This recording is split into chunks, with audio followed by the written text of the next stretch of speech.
सो day 1 start होता है हमारी फ्लाइट से। रात के 9:30 बजे हमारी फ्लाइट थी, लेकिन मौसम इतना खराब था, बारिश की वजह से हमारी फ्लाइट 2 घंटे लेट हो गई। और हम जब फ्री होते हैं हम एक ही काम करते हैं, खाना। तो हमने एयरपोर्ट पे ही 2 मील्स ले लिए। इस पूरे ट्रिप पे हम दोनों के आउटफिट्स ना मैच कर रहे थे, क्योंकि जब भी हम शॉपिंग पे जाते हैं अगर हम में से एक कोई चीज खरीद लेता है तो दूसरे को वो जरूर खरीदनी होती है। 2 घंटे का वेट करने के बाद फाइनली बोर्डिंग स्टार्ट हो गई। एंड ये फ्लाइट जो है वो तकरीबन 9 घंटे की थी और हम दोनों को नींद नहीं आ रही थी, तो हमने जीना हराम कर दिया था एक दूसरे का बोल बोल के। यहाँ पे हम लोग डिस्कस कर रहे थे कि नेक्स्ट एयरपोर्ट पे ना हम आराम से जाके खाना पीना करेंगे, क्योंकि हमारी 4 घंटे बाद दूसरी फ्लाइट। लेकिन हमने ये रियलाइज ही नहीं किया कि भाई मुल्क बदला है तो टाइम भी बदलेगा, और हमारी फ्लाइट में 4 घंटे का नहीं बल्कि सिर्फ 1 घंटे का गैप था और हम ऑलमोस्ट फ्लाइट मिस कर देते, लेकिन बच गए। तो इस वजह से बिना कुछ खाए पिए हमने फिर से नेक्स्ट फ्लाइट पकड़ ली। और इस फ्लाइट में मैं इतनी थकी हुई थी कि मैं पूरा टाइम सोती रही हूँ, और जब मैं उठी हूँ हम लोग फाइनली बाली पहुंच गए थे। क्लियरेंस के बाद ना मैं सिर्फ ड्राइवर का वेट करी थी कि भाई जल्दी आ जाओ, मुझे होटल ले जाओ, मेरी बस हो गई है। होटल पहुंचते ही हमने रूम में सामान रखा है और हम जल्दी से ना कुछ खाने चले गए, क्योंकि हम दोनों को बहुत भूख लगी थी। ऑलमोस्ट 24 घंटे हो गए थे हमने कुछ नहीं खाया था। और खाना खाने के बाद हम डायरेक्ट जाके सो गए। और रात को जब हम लोग 12 बजे उठे हैं तो खाने के लिए कुछ नहीं था, कोई रेस्टोरेंट नहीं खुला हुआ। तो हमने जब रिसेप्शन से पूछा, उन्होंने बताया कि साथ ही एक कन्वीनियंस स्टोर है, वहां से हमने नूडल्स पकड़े और पूल साइड पे बैठ के खाए। अब इस तरह हमारे पास थी नहीं, तो मैंने रात को ही स्ट्रेटनर के साथ अपने कपड़े प्रेस करके रख लिए थे। सो मिलते हैं डे 2 में।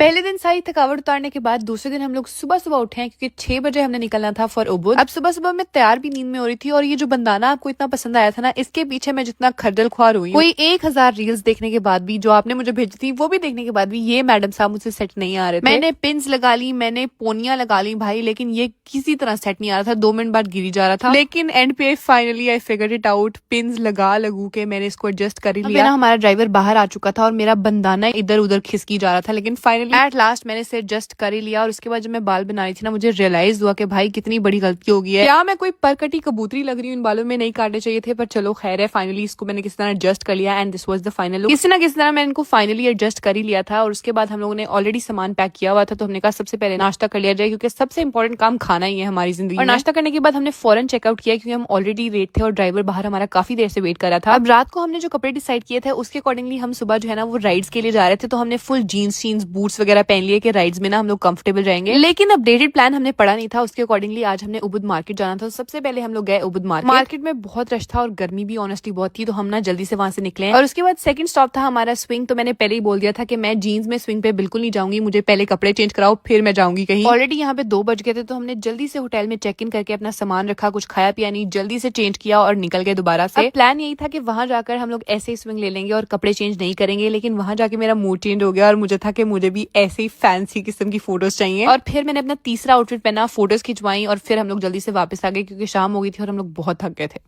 जब भी कोई मुझसे पूछता है ना ईमान आपकी क्या लगती है, I never say she is my sister. मैं हमेशा यही बोलती हूँ she is my little sister. और वो जो लिटिल का वर्ड है ना, that holds a lot of meaning. ये मेरे लिए हमेशा लिटिल ही रहेगी। I am always gonna be supporting her, I am always gonna be rooting for her, clapping for her. पूरी दुनिया भी अगेंस्ट हो जाए, मैं यही। और अ लाइटर नोट, बचपन में मैचिंग करना बहुत बुरा लगता था कि यार ये क्या सेम कपड़े पहन लिए हैं, लेकिन ऑनेस्टली अब हमने इतनी ज्यादा मैचिंग करनी शुरू कर दी है। These matching PJ sets are from comfy pajama. इनके पास आपको प्रिंट्स की बहुत वैरायटी मिलेगी।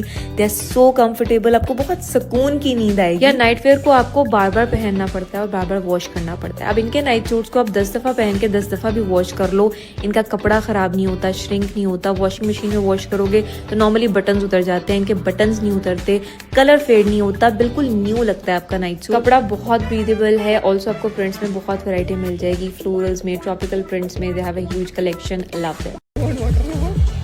I'm nervous. Guys, मुझे कहिए पहले तुम जाओ।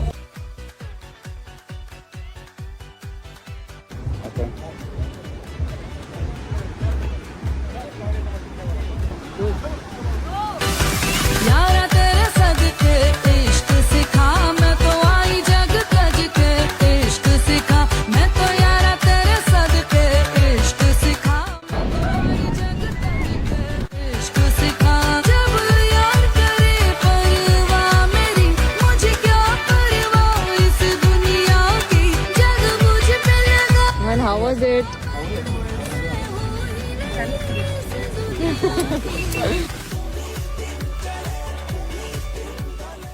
आज हम लोग कर रहे हैं कायनात आपी का हेयर कट। रात के 3 बजे हम दोनों बहनों को जोश चढ़ गया था कि हमने बाल काट, लेकिन हमने अपना यूजुअल लेयर्स वाला हेयर कट नहीं करना, हमने कुछ नया करना है। तो मैंने इसको यूट्यूब से वीडियो दिखाई और उसके अकॉर्डिंगली ना मैंने इसका हेयर कट किया। इसके इतने लंबे हेल्दी बाल थे ना, काटते हुए मेरे दिल को कुछ हो रहा था, लेकिन इसको था मेरे बाल को उतर दो भाई, शोल्डर लेंथ चाहिए। अभी ये भी मैंने अपनी मर्जी से इसको बोला था कि भाई नहीं ये ठीक है, इससे छोटे मत करो काइन तपी। अब वैसे मैं बहुत अच्छे बाल काट लेती हूँ, लेकिन इसका कोई भी काम करते हुए ना मेरे दिल को कुछ हो रहा होता है, क्योंकि अगर हल्का सा इधर से उधर हुआ इसने मेरा जुलूस निकाल देना। पूरा ट्यूटोरियल मैंने 100 बार देखा, हर स्टेप को ना देख देख के मैंने इसके बाल काटे और इतने सुंदर इसके बाल कटे थे। उसके बाद मैंने इसको स्टाइल किया and of course the glow guard hair serum लगाना इज नेसेसरी। और यहाँ पे मैं अपनी रिक्वेस्ट डाल दूं, मेरा भी खत्म होने वाला है तो प्लीज एक मुझे भी भिजवा दीजिएगा। स्टाइल करने के बाद मुझे खुद यकीन नहीं आ रहा था कि ये बाल मैंने काटे हैं, तो इसको मैंने बोला कि मेरे भी तुम ऐसे ही काट लो, लेकिन इसने मेरे बालों का जुलूस निकाल दिया। इसने कोई स्टेप ध्यान से नहीं किया। इन मैडम ने कुछ अपना ही नया हेयर स्टाइल बना दिया and I ended up looking like this. पर चलो बड़ी बहनें क्या कह सकते हैं।